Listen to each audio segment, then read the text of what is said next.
Hey, Coach Abel here, along with my colleague Kevin the Machine Weiss of the Able Body Experts, and we got a Coach 'em Up coming at you. One I want to call, Coach, bargaining and banking. And I see this a lot with people that write me.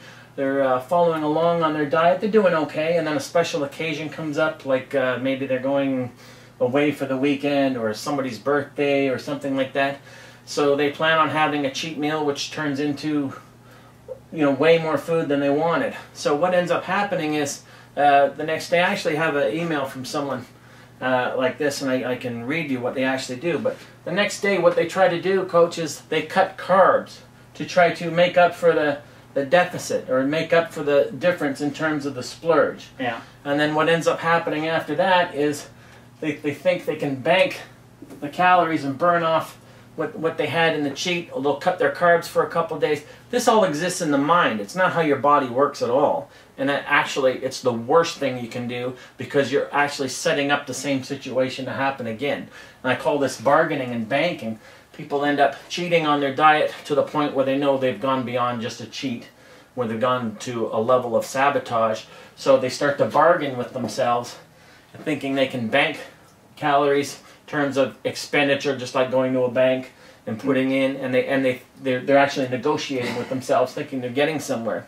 And what happened with this client was overindulged one night, thought make up for it by having 2 or 3 days of no carbs. Actually, there is even some internet experts that are Suggest this? that are barking this message as well. And what ended up happening after 2 days, it led to even deeper binge because of the cut carbs right after an indulgence. It led to an even bigger dip, which led to a binge. And then what happened after that, the bargaining and banking turned to fat burners and thyroid in order to make up that deficit. So you have a vicious circle that I call bargaining and banking.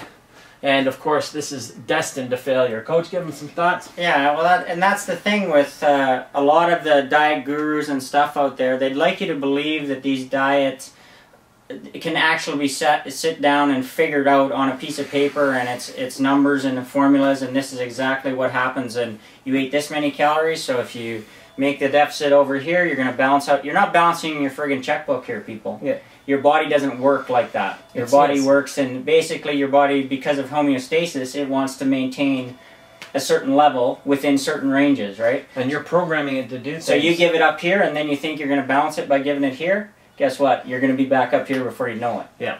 So we call that bargaining and banking. It doesn't work. This is a mental game you're playing with yourself. Again, playing with yourself. Mental masturbation is what we call that, literally, because it has nothing to do with body weight regulation and the way your body actually works. You can't negotiate these things with bioregularity, as the coach was mentioning. So you have a cheat, or you overindulge, you sabotage yourself. There's nothing you can do to compensate for that the next day. And we see this also in the 80s and 90s from my era. I used to call it guilt cardio.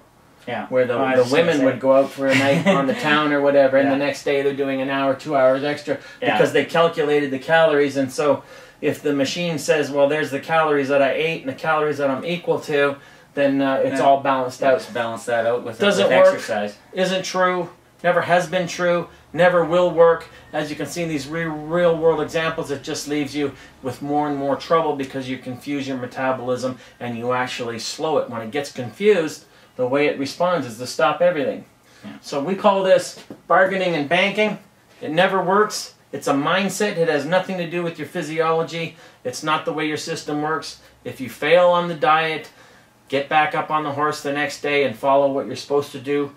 Don't try to figure out things that are beyond your capacity. Any final thoughts, Coach? Yeah, it's about a lot more about long-term consistency to the plan than it is about your highs and your lows. You're going to have highs, you're going to have lows. You're going to, if you have a birthday that you're going to, that doesn't mean you can never socialize with people ever again and have a cheat meal. That's not what we're saying here. Right. But we're saying don't try and fix that or make up for that cheat meal the next day. Sure.